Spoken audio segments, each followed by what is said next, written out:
Hey there. Yesterday I had a long thrash with the installation of my torsion bars, and this video is going to accompany an article that I'm going to write on some things that I learned doing that. But I'm going to point out a few things that are easier to point out than to describe in a text article.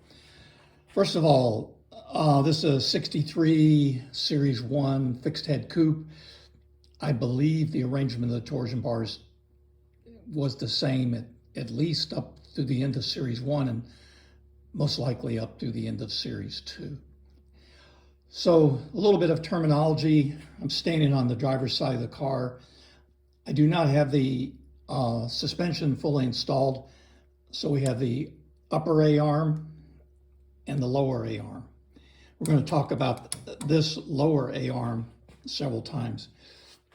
The torsion bar engages the lower A-arm here, and it rotates about this fulcrum shaft here. So the torsion bar has splines that engage splines on the A-arm. And then the torsion bar goes back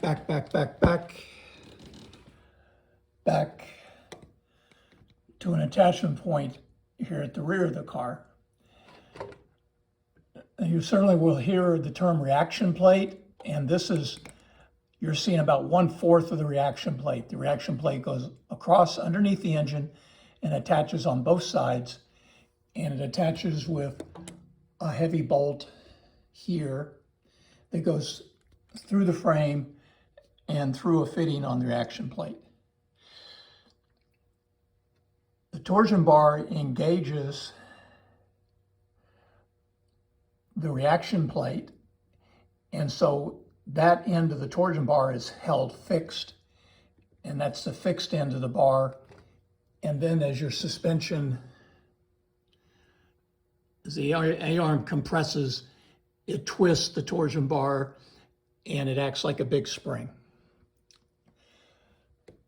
So the other item I'm going to mention is, here's the spare parts catalog view of the front suspension.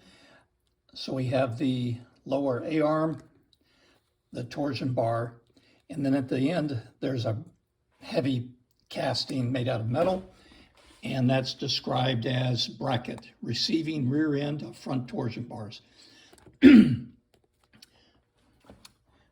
This bracket has a round boss on the end and two smaller holes. And this round boss in the end is going to be important to our story.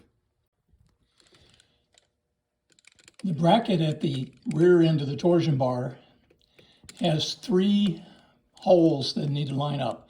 There's a there's a splined hole in the front side of the bracket that engages the shaft of the torsion bar.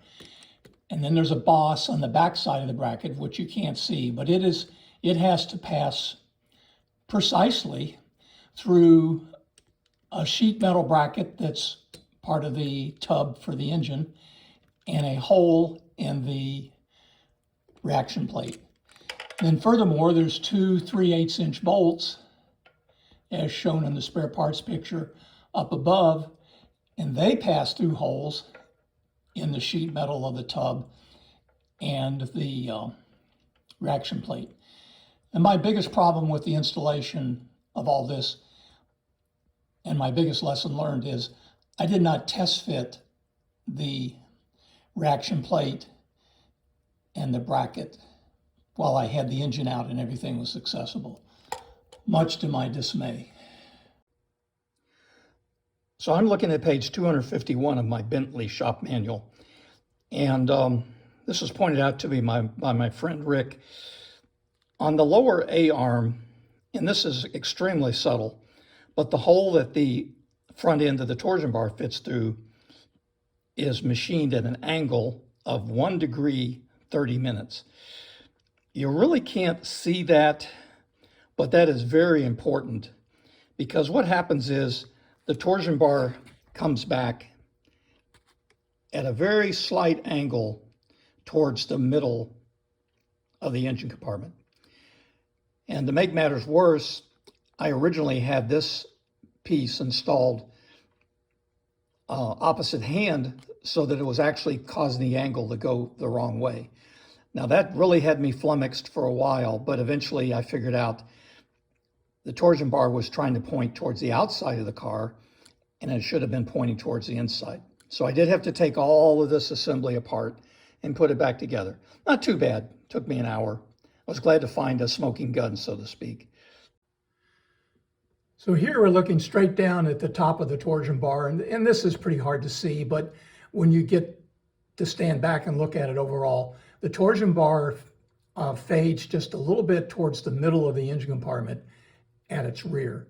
And this is important because you've got to have that angle lined up.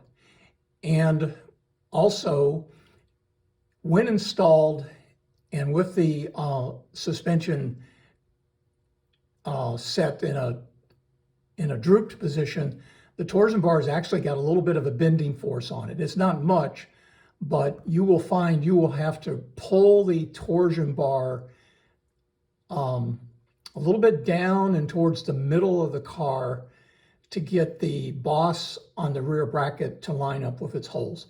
It doesn't take a lot of force, and then there's a trick that I'm going to mention here in a second that just makes it a little bit easier.